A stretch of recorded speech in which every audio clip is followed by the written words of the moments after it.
3, 2, 1, go.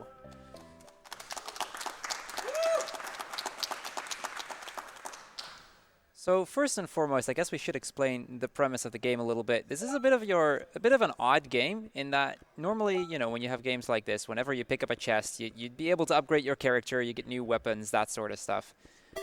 In Evoland, that's quite different in that with every single chest you pick up, you evolve the game around you.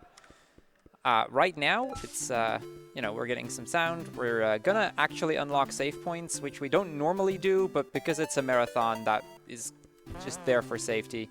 Especially because right now we can actually be one-shot by every single enemy in the game, because we don't actually have lives just yet. So we're just going to play it safe. We're just going to quickly go through Edenvale. This is a pretty short area, pretty basic area. As long as we just don't die, we'll be fine.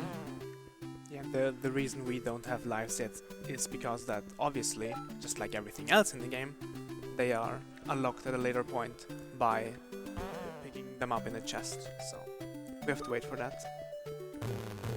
So here we've got some of these soldiers. They tend to be able. They tend to be able to troll you a little bit. You have to hit them either on the side or on their back. Wow, he went far away. It's a little unlucky, but that doesn't matter. And with that, we're going to go into the second area of the game. We're going to get a bit more of a Final Fantasy style game going for us with some turn-based battles. Now, these battles are a little bit annoying in that this is probably the first major RNG part of the run. Because we need to kill 4 enemies. It doesn't really matter what we kill, but we need to kill 4. And ideally, we want to just kill 4 slimes over the span of 2 battles. We've already gotten an Emok, and we're not going to get this in 2 battles either. You can one-shot the slime if you get like a max roll, basically, yes, but 12. It's pretty rare. That's basically what you reset for if you were doing serious PB attempts or world record attempts even. You need to get this in 2 fights or else. Well, obviously, when you only need 2, then you get 3. Of course. So yeah, we're actually going to be killing an extra one. The advantage of that is that we get an extra potion. The downside is it's slower. We're taking quite a lot of damage as well, which doesn't really help either, but hey, that's just RNG for you. Yeah, you might need to aim for the Skavens. I'm not sure, actually. A few donations coming in here. Let me know when's a good time to read them. Since we'll just be killing off these guys, I guess now would be a pretty okay time. Definitely. Okay, this first one's a little long, so just, if you need to say something, just tell me to shut up. Sure. Okay. $3 anonymous donation saying, I can't say goodbye to yesterday, my friend, cause I know how good it has been facing forever. Here I stand, come what may, in the old, in the new, yesterday. It's there that I'll find in a peace, not war, the dreams that I let slip away. I'll find the joyfulness I'm looking for way back in yesterday. What am I reading? We got a $30 anonymous donation saying, just a normal donation to a good cause. And a $3 anonymous donation saying, honey, where's my super suit? And $3 from Shadow Wolf. Hi, Crrool, are we saving turtles this run? Okay, so I guess with that out of the way, I should explain a little bit what happened. We once we killed the 4 enemies, we got into a town, and normally the people wouldn't really talk to me unless I actually become an adult, because they don't talk to kids apparently. So we got the seed, we grew into an adult, and we got ourselves a little bit more equipment, and with that, we're gonna go into a forced fight. Against these 3 scavens. Now these could be a little bit of trouble, but I got pretty low rolls so far, so we should be good. I'm gonna try to rename the second party member. I'll explain why in a little bit, but it's likely I'll overmash. Nice. So yesterday during the Final Fantasy 1 run, one of my friends had donated for a 3rd name, but that unfortunately didn't get read.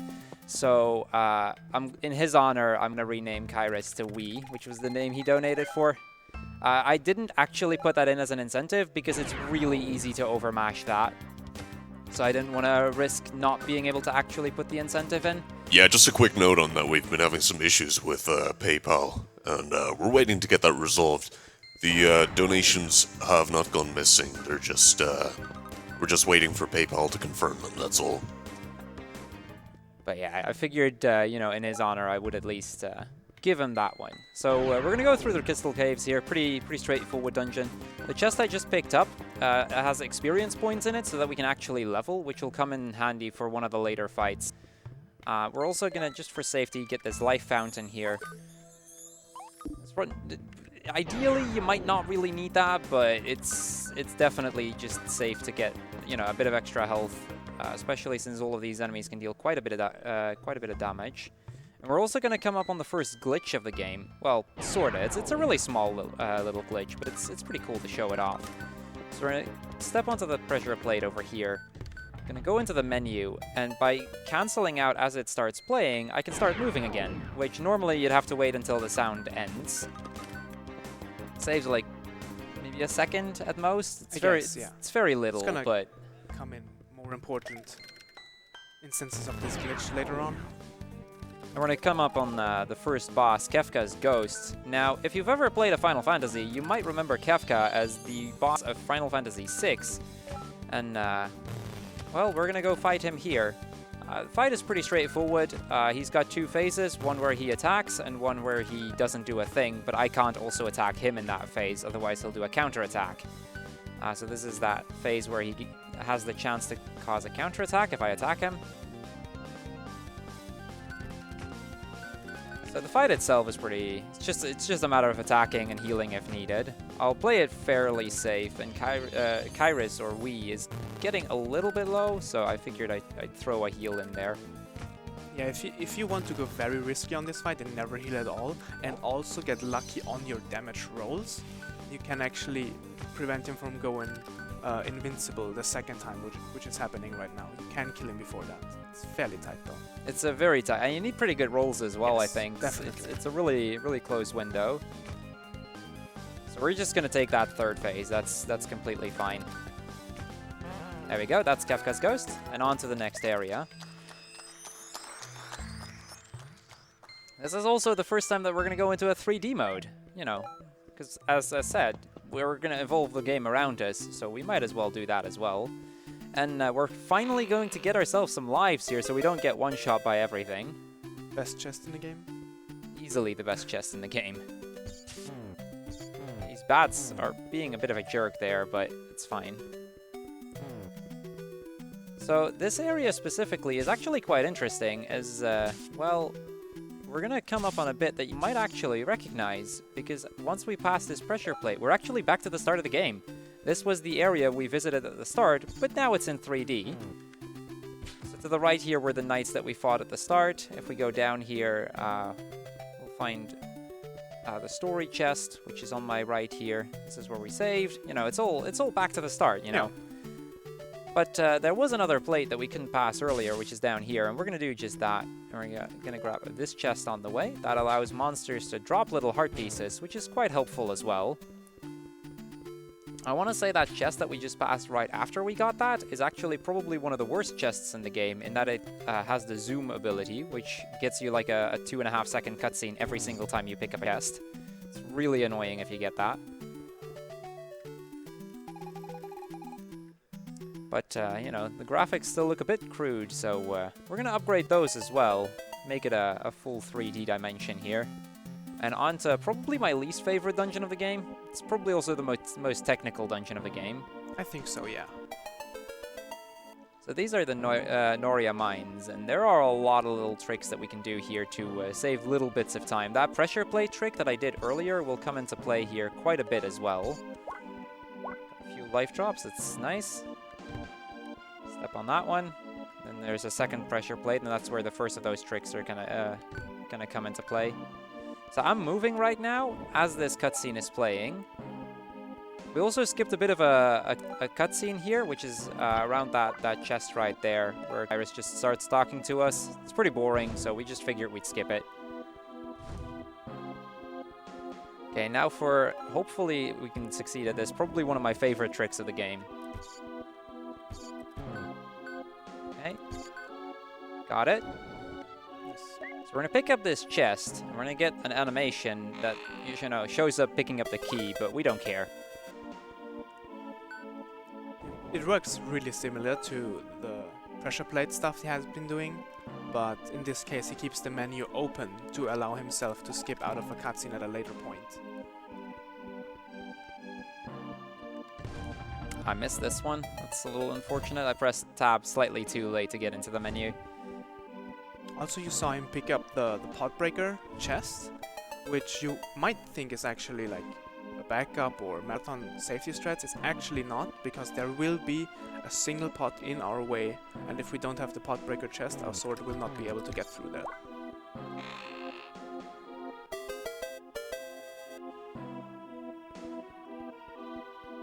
This is just a little maze that we have to go through. It's not really that difficult to get through it, to be honest. There's a couple of bats that can be a little bit annoying, but other than that, there isn't too much to it. You can't fall off either, which is nice.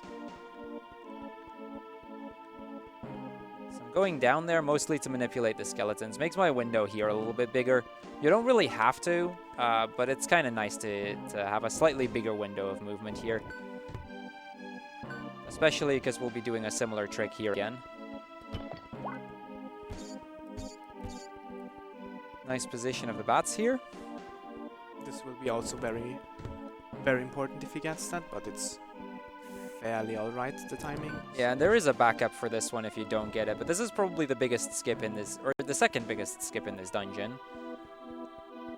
Because there's a fight with 3 skeletons here, because this is like a trap room, but we can just pass through it right here. We'll get to the other side of the gate before the gate even starts opening. Yeah. Usually, obviously, he would have been forced to fight there because the cutscene stops him before the right before the gate. But because he kept the menu in the way he did, he was able to close the menu again, making it so that the game thinks he's able to, and then he walked through the gate before it locked him inside. Okay, so this is a bit of an RNG part where this Octo Rock with a helmet, you have to put him in that hole there, and he is really trolling me right there. We go. That guy can troll quite a bit if you get unlucky. We got quite unlucky there. Yeah, that was unfortunate.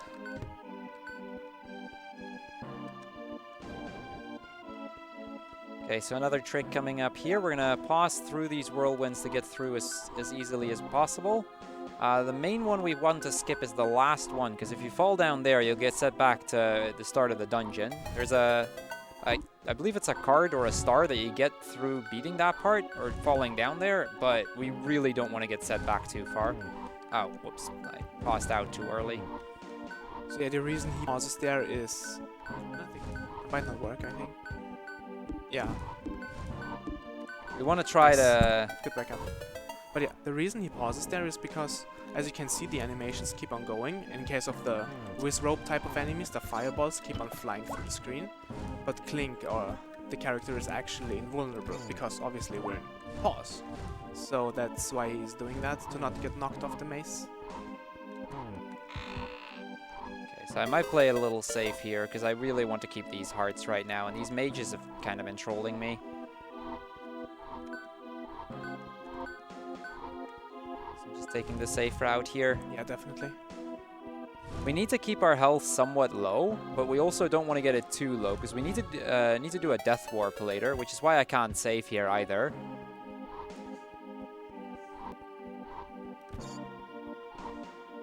Okay, so far so good. That's the worst part out of the way. This is where we get that pot that you need to actually break open. There's no way to skip these. Yeah. So normally you drop down your health lower here because of that death warp coming up, but just for marathon safety, I'm going to keep my health rather high and make sure that, you know, if I fall down, I don't immediately die. Because dying here loses like 2 to 3 minutes. It's pretty big.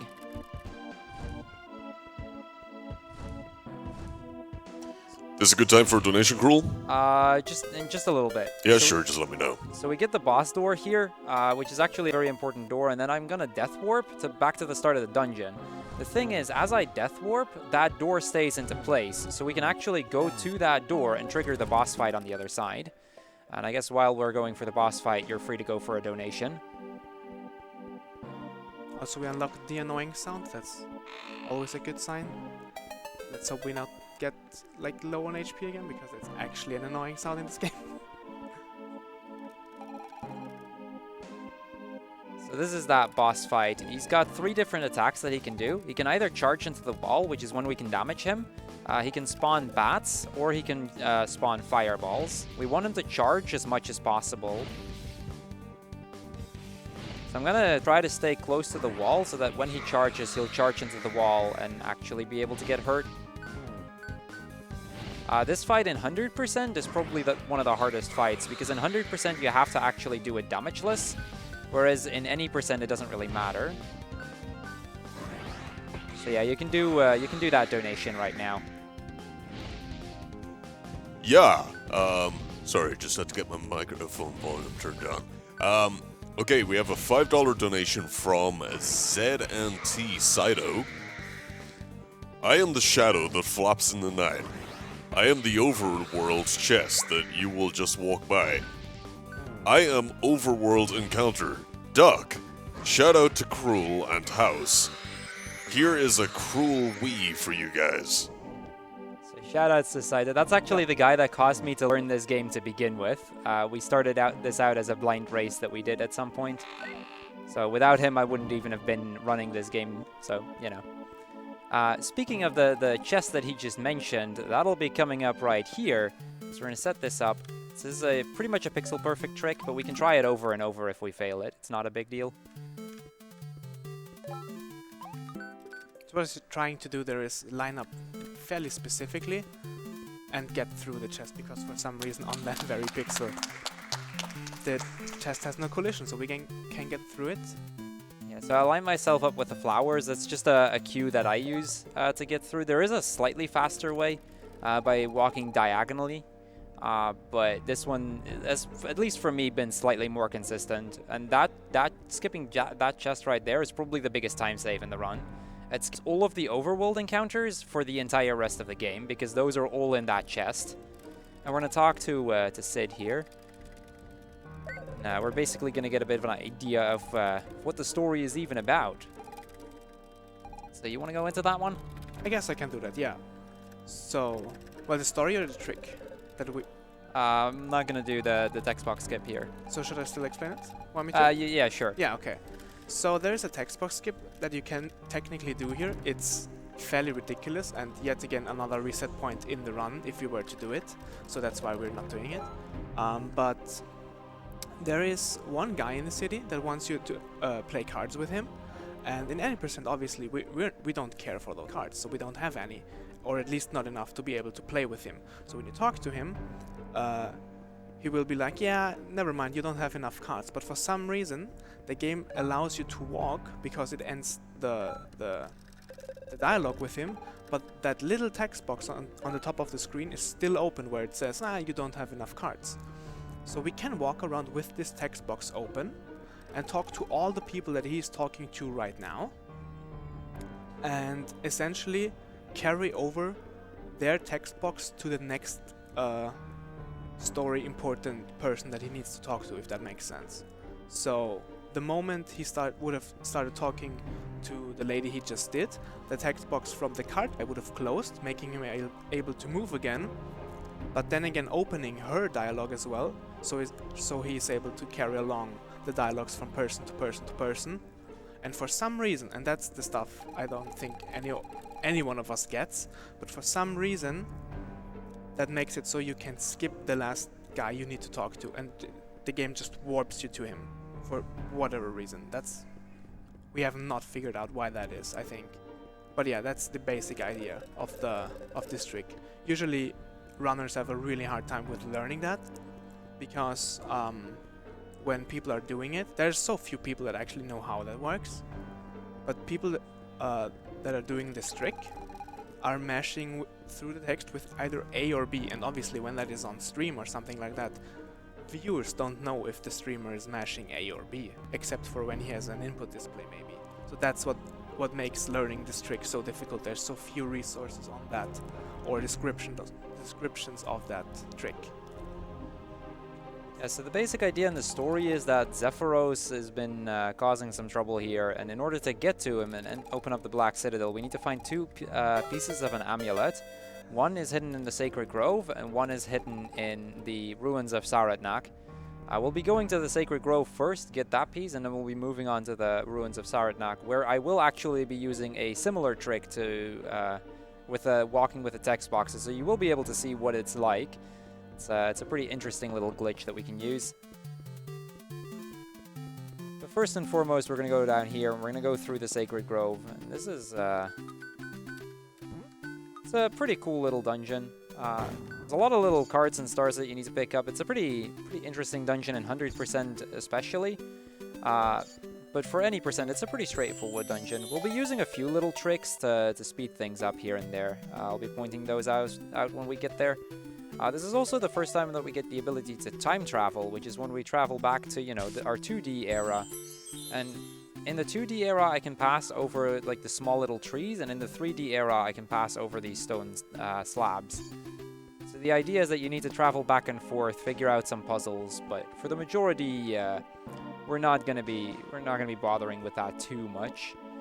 So here's a little maze. This one we can actually fall off, and these bats are really scary as a result, because if they happen to push you in the wrong direction, you can just be set back to the start of this thing.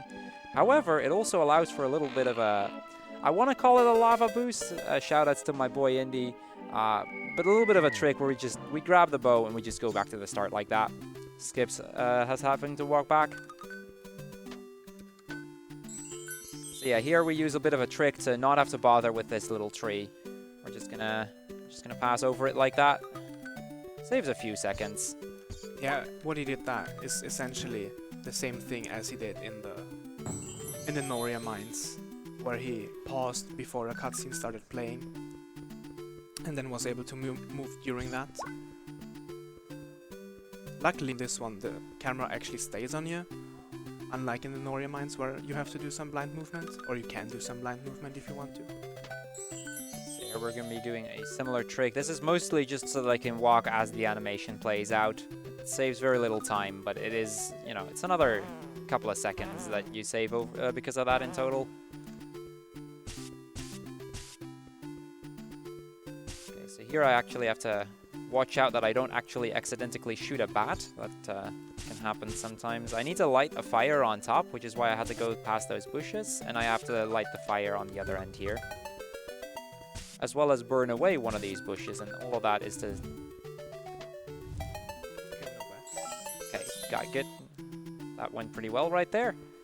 So next up is another really cool pixel perfect trick. We're gonna go for a trick where we've shot one of those fires, and normally you'd have to work your way around to get the other one lit as well, but we can also just do that.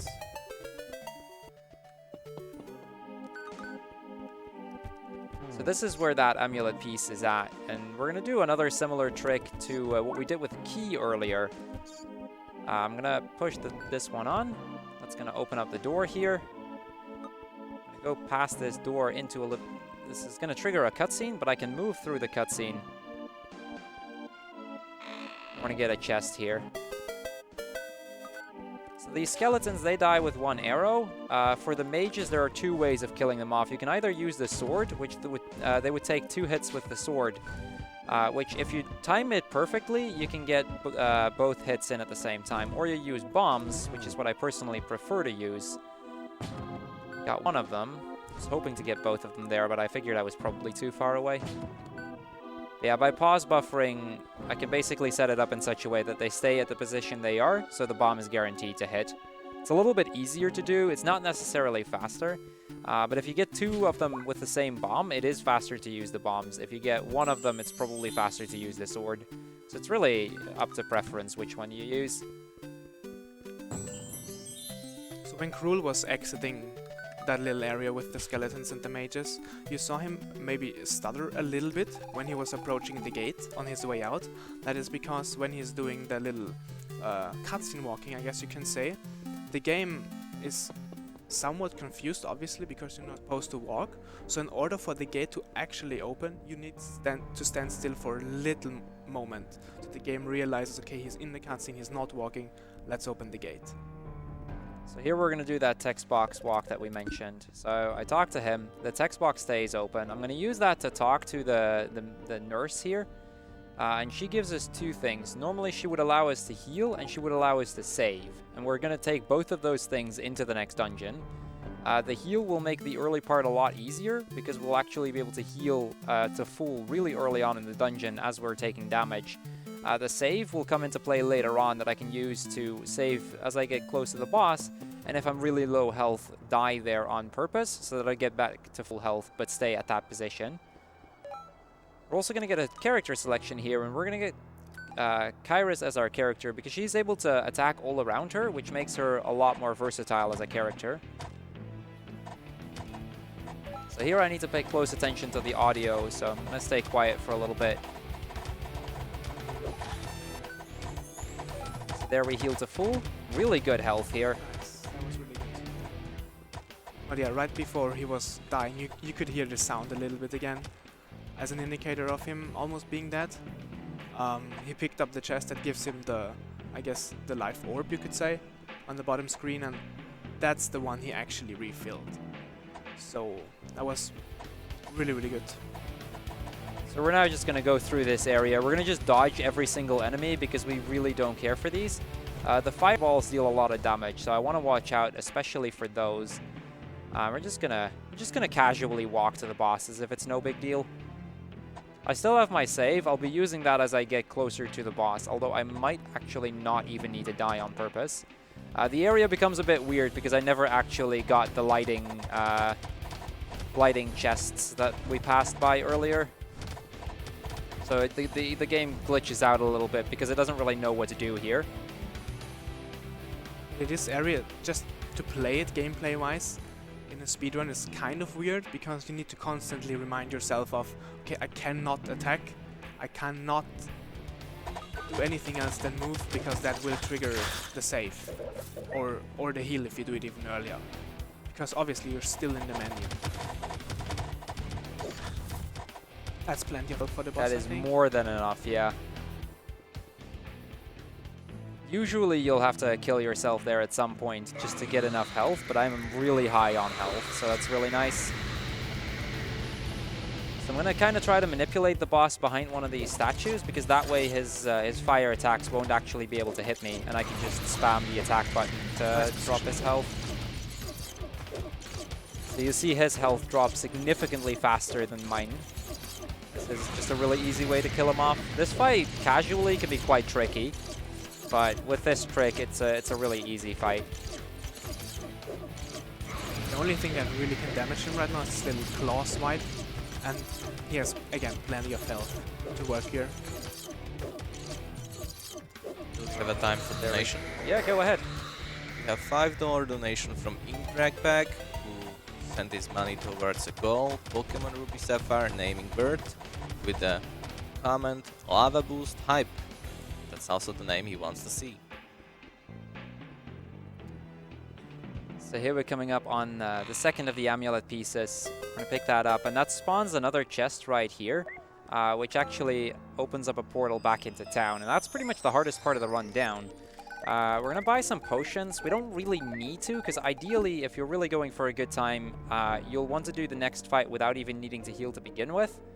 But just for safety, I'm picking up some potions. This will allow Clink to heal as well, and generally potions heal a lot more than using heal. So it's a bit of a time loss I take on purpose to make this next fight a lot more consistent. It's definitely fair strat to use in a marathon. 100% this fight can and will go wrong if you do not play this accordingly. So yeah, this is the Zephyros one fight, and this guy, we're going to go back into a turn-based fight. This fight consists of two phases. First, we're going to get a phase where we just need to attack him, and we need to drop his health about 200. And when he's down to 800 health, I'll go into the second phase, where he's going to use his most powerful attack, a Kamehameha wave, in an attempt to kill me off. That's a pretty strong attack. So I want to keep my health above around 33. That's about the max he can do with one attack. I used to stick around like 31, 32, and then in one of my practice runs, he actually killed off a party member because he got like a max roll-off. So especially for the run, I just want to play it safe here. Yeah, this fight really, you can get super unlucky and he can just target down one of your party members. And if you don't have potions, there's really not a whole lot you can do. We have another donation. Just tell me when ready. Yeah, go ahead. Yeah, go. Okay, $10 came in from Niena Oronar. Hey Crrool, good luck on the run. ESA has been awesome and everyone has been donating so generously. Faith in humanity restored. Thank you very much for the donation. 33 should still be fine. It doesn't really matter too much if a party member dies, as long as his health is low enough to put him into the next phase. I also don't want to heal too much, because if my health gets too high, then the next part will be a lot slower. Okay, this is the start of the second phase. Let's go. Nice. So he's going to charge up his Kamehameha wave. I just need to just do something. Stall some time here. Okay, Klink's bar is pretty high, which is kind of good, because it means that I can use my next attack a little bit faster. You want to have that either close to filled up or filled up entirely. But yeah, he kills us off with the Kamehameha wave, and we're going to get a bit of a cutscene. Zephyros is going to actually kill off Kairos, or in this case, whee! And yeah, we're going to get a bit of a cutscene where we mourn her death, and it triggers our powers to awake. So yeah, that was all the text. We just mashed through it really, really quickly. We don't really care for all that. Now, our powers consist of 2 attacks. We get a heal move, which is kind of useful because, you know, you just lost your healer, and you get Babamut, which you can use, I believe, every like 6 minutes or something.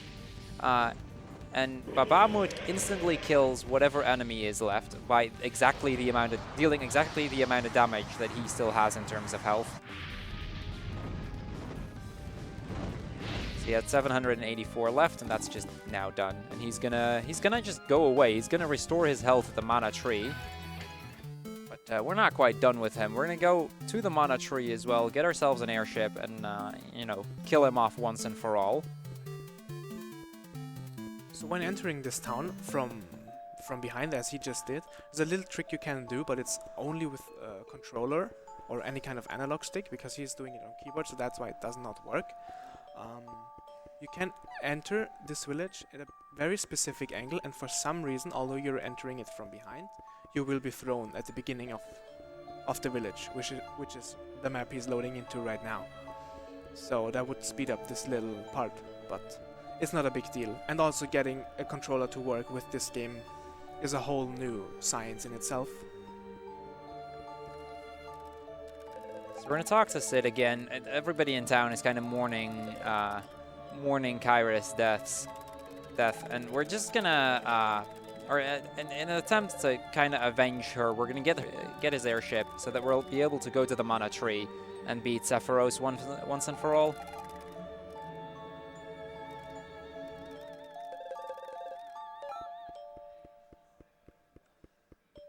I like how the airship in the background disappears the moment you get it, because it seems like it's just like in your pocket or something.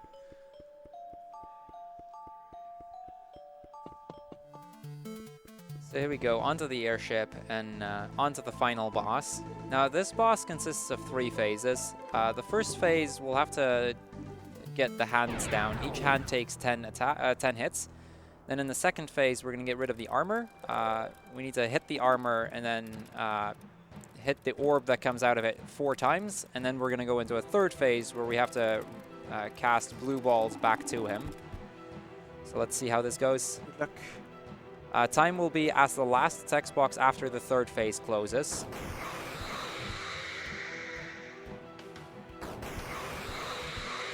Nice. 3 hits, good. You can hit it up to 3 times, but it's really hard to get 3 hits in.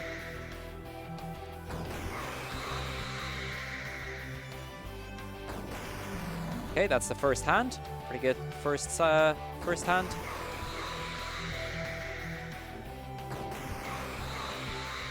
That was close. Almost.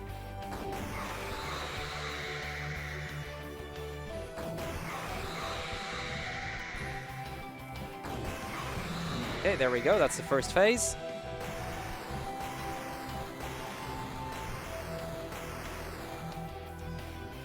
Okay, still got it. It's quite far away there. Was a little scared of that. So this orb takes 4 hits. and with this one it's also possible to get a like a double hit in, but it's even more precise and ridiculous. I was on the wrong side. That's unfortunate.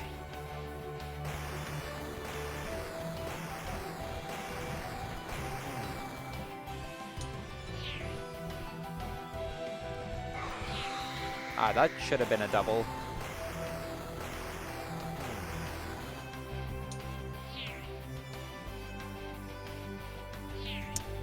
Okay, pretty bad for the second phase, unfortunately, but it'll be fine.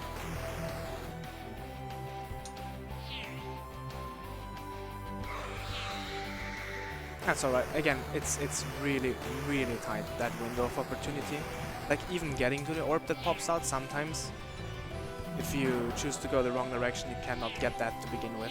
So you can imagine. Okay, so time for the third phase. He can either cast 3 red orbs, which we have to avoid, or 1 blue orb, which we can cast back to him.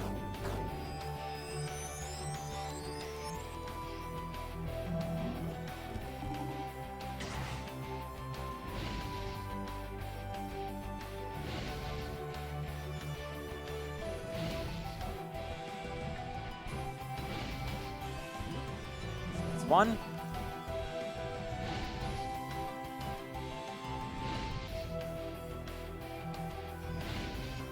That's unfortunate. 2.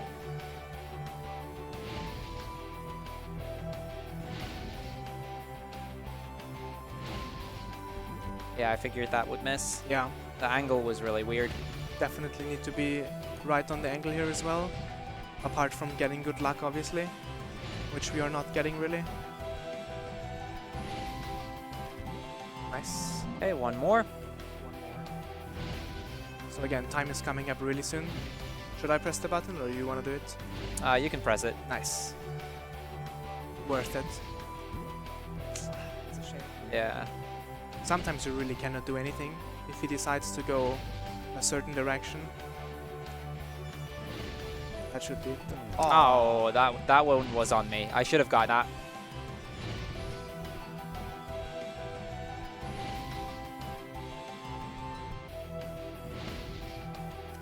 Perfect. Okay. Yes. Here we go. Time. Nice. 30, run. 37, not bad. Good run. So yeah, I want to give a quick shout out to to Heos for helping me on the commentary today.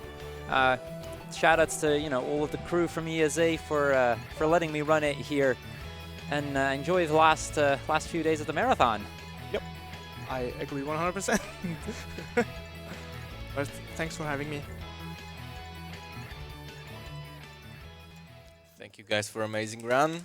I can tell you that the chat on Twitch was also satisfied. I saw numerous times that people said, okay, that's a cool game, I might get this. And personally, I'm interested too. The transition between 2D and 3D graphics, very nice game. Hey, sorry. I was, yeah. Alright. I think we have a few donations waiting here. You did them? You read my donations? Okay. So, coming up next we have...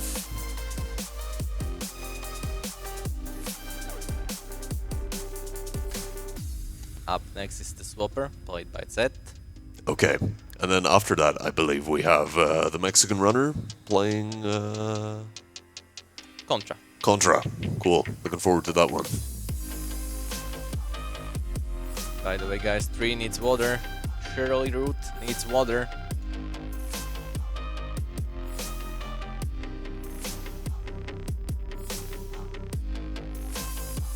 And if you guys have any questions in chat about the event or otherwise, do let us know. What we got here. And shoutouts to our sponsors here.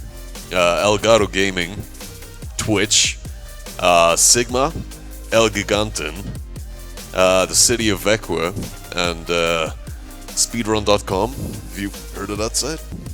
Never. No. Tell us more.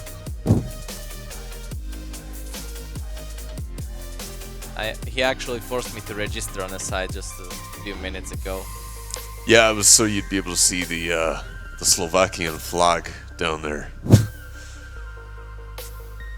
Good site though, good site.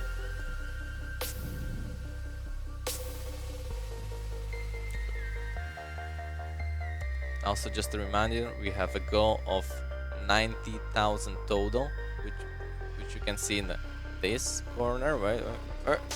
Here it is. So we have still some work to do. Help us with that, guys. Question here from Mr. Mary: why do you need 2 computers? Well, this is my own one. This is the one that was here, He's and too it's fancy. He's too fancy. it's too slow. Can you please quote Fallout's "War never changes"? I don't know it, but if you put it in a donation comment, I'll give it a shot. Come back to Stream 2. Stream 2 is covered. We need you to sing SpongeBob.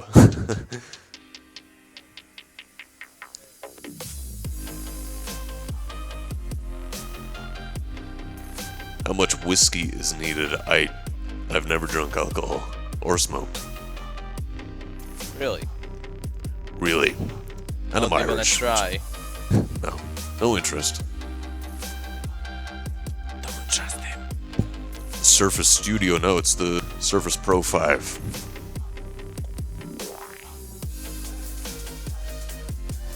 Are you sponsored by Microsoft for using that? No, I'm just really proud of it.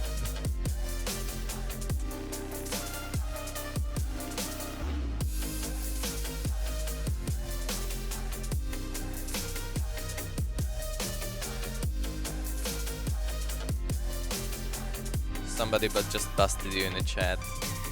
Singing SpongeBob. Recall. Oh, yeah, we did it yesterday. It was a donation incentive to Fuzzy, and I sang the SpongeBob theme on the yellow stream, among feeding burgers to Chrism. You do your best Solid Snake impression. Again, put it in a donation comment, and I'll give it a shot.